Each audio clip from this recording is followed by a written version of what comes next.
ชิมเยอะหน่อยชิมเป็นชิมเลย ต้องหมูชิม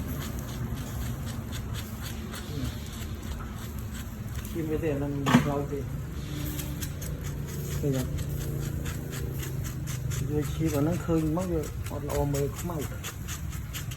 อ๋อคนละชิมตัด นี่เหรอ สีไม่สะอาดเลย เป็นเข้ามาไว้หนึ่งเชียบเยอะเลย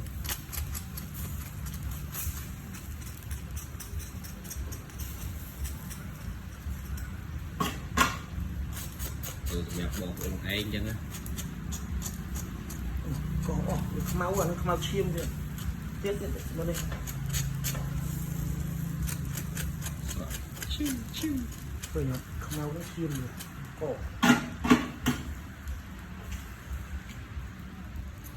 ลองชิมเลยดูดิ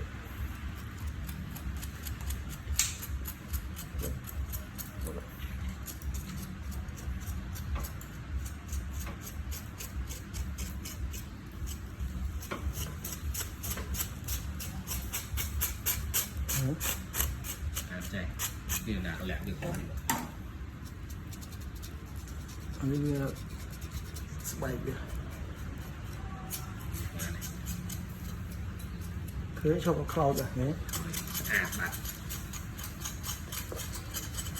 ได้ติด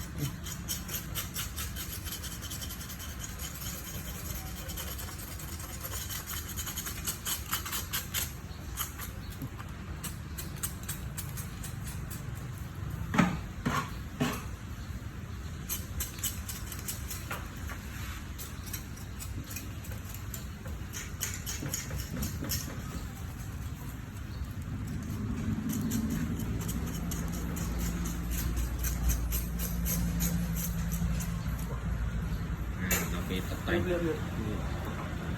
รียบอะไรกล่องมัน เดี๋ยวไปโชว์อยู่ก่อน เรียบอะไรจะยึดกล่องไม่ออกเสียครั้งเรียบจะใส่ แชฟไอ